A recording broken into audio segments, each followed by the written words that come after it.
Now, the tokenized real estate is where the market really is going to expand. There's a big future with it.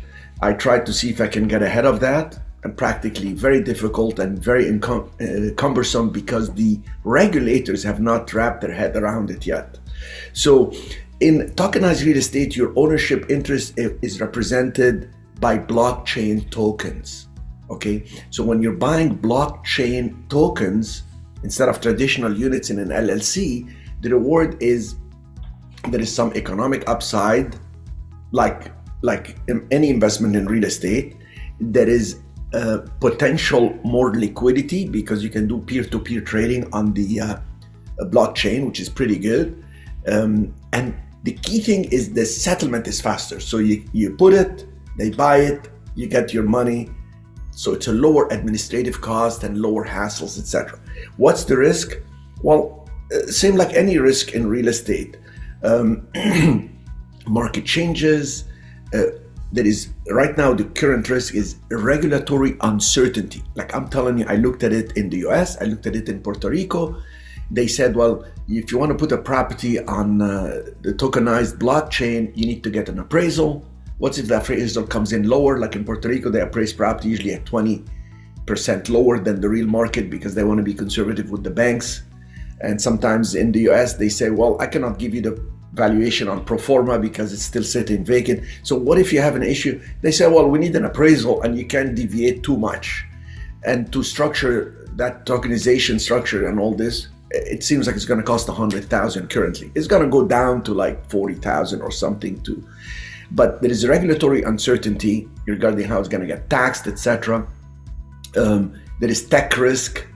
They're working on something called smart contracts. It's not finalized. And it's still in practice not so liquid. So what's my suggestion is understand that the world is moving toward tokenized real estate. Eventually it's going to be easier to get into real estate. I don't know if you've heard of the art where they have a piece of art by, I don't know, Picasso, and then they sell it in pieces. They say this is worth $10 million, so you can buy pieces of $10, $100, because it's going to go up in value. Of course, buying art and all this is not a smart idea in my opinion. It's the biggest fraud worldwide, globally, for the past 50 years is art in terms of money laundering, wrong valuations. There are many on Netflix you can see many documentaries that are mind-blowing on this art stuff.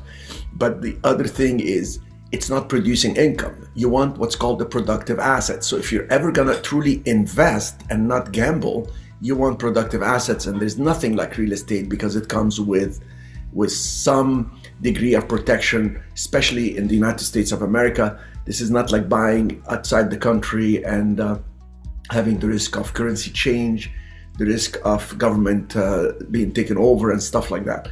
In the US right now, fractionalized real estate, or if you get into set up your own fund and have people invest with you, or you invest with others, or do joint ventures, the best way to go right now until further notice from the regulators. So the legal ownership structure is really with the fractionalized real estate and the fund structures. Tokenization is technological wrapper, they call them. So hopefully you could see that you're better off doing the traditional ways right now until probably next year or the year after. I think 2026 will be the year of robotics and AI. It's going to be the year where probably somebody like Elon Musk will hit $1 trillion, and you could count on that. I mean, just the SpaceX alone and where it's going, what he's accomplished is phenomenal. But we stay in real estate because it's something we understand, something solid, something we can pass on to our loved ones. Okay, thank you.